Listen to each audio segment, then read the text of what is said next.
नमस्कार। गैस्ट्रिक समस्या संबंध में आमर साधारण लोक मानक मध्यरे विशेष सचेतनता नथिबारु आमे भिटोना हर्ब्स रिसर्च सेंटर तरफरु ए दिगरे उत्तम सचेतनता गढ़ी तोलिबा पई एही अध्यायटी आज आमे आरंभ करूछु।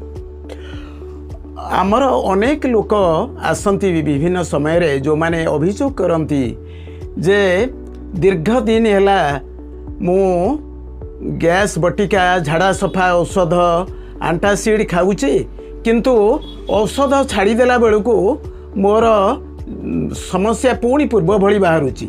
आउ केतक लोक कहती जे मोर एंडोस्कोपी एवं अल्ट्रासाउंड रिपोर्ट सबू नॉर्मल तथापि मोर समस्या कहीं लगी रोची।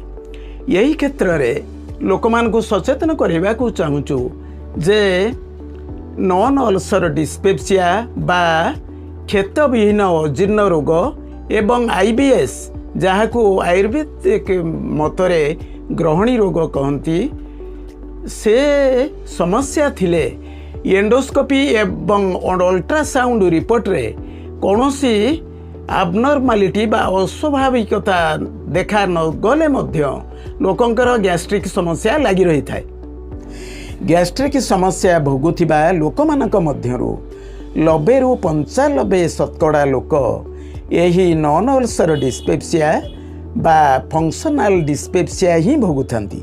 यार लक्षण गुड़िक हेउची अल्प खाइले पेट पुरी जिबा, सबु बेले पेट बोझई लागिबा, पेटरे वायु वृद्धि बा गैस बोझई होला बळी लागिबा, खाद्य अरुचि बांति बांति लागिबा, भोक तथा खाद्य कमी जिबा, गैस्ट्रिक समस्या जनित मुंड बुलाइबा, मुंड बिंधा, छाती अणनिश्वासी एवं परवर्ती अवस्था रे निद कमी जिबा। अमेरिकार प्रसिद्ध चिकित्सा गवेषणा संस्था मेयो क्लिनिक रो तथ्य अनुसार साधारण गैस्ट्रिक समस्या बा फंक्शनल डिस्पेप्सिया रो कारण बा उपस्थिति कौनसी मेडिकल परीक्षण रु जना पड़ी न थाए। तथापि एबे आसंतु यही साधारण गैस्ट्रिक समस्यार केतक संभाव्य कारण गुड़िक जानिबा। यही साधारण गैस्ट्रिक समस्यार निर्दिष्ट कारण जना न पड़ुथिले मध्य बिंधा बटिका, उपवास और मानसिक अशांति कारणरू यही प्रकार गैस्ट्रिक समस्या बढ़ी थाए। एथिसह नियमित मद्यपान, कॉफी और तमाखु सेवन, सोडायुक्त पानीय नेबा कारणरू केतेकंकर यही समस्या मध्य बढ़ी जाए। अपर पक्षरे तैलाक्त और फैट जातीय खाद्य और पुष्टिसार बा प्रोटीन जातीय खाद्य रे केतेकंकर समस्या मध्य बढ़ी थाए। भारत रे केते लोक एथिरे आक्रांत।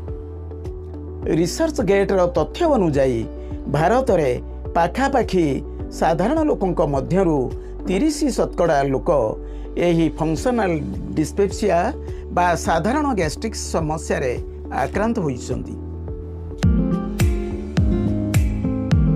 आईबीएस बा इरिटेबल बाउल सिंड्रोम जहाको ग्रहणी रोग मध्य आयुर्वेदिक मतरे कहा जाए। यही आईबीएस समस्यार उपस्थिति कौनसी अल्ट्रासाउंड बा एंडोस्कोपी रिपोर्ट रु जना पड़ी न थाए। केवल लक्षण रु यही रोगर चिन्हट होई थाए।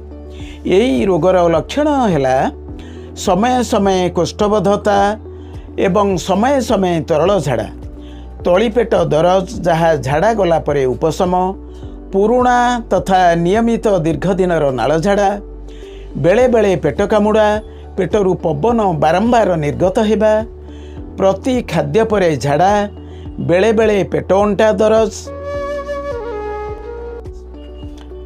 भारत रे प्राय 5 रु 10% लोक आईबीएस समस्या रे आक्रांत बोली विभिन्न गवेषणामूलक तथ्यरू जना जाए।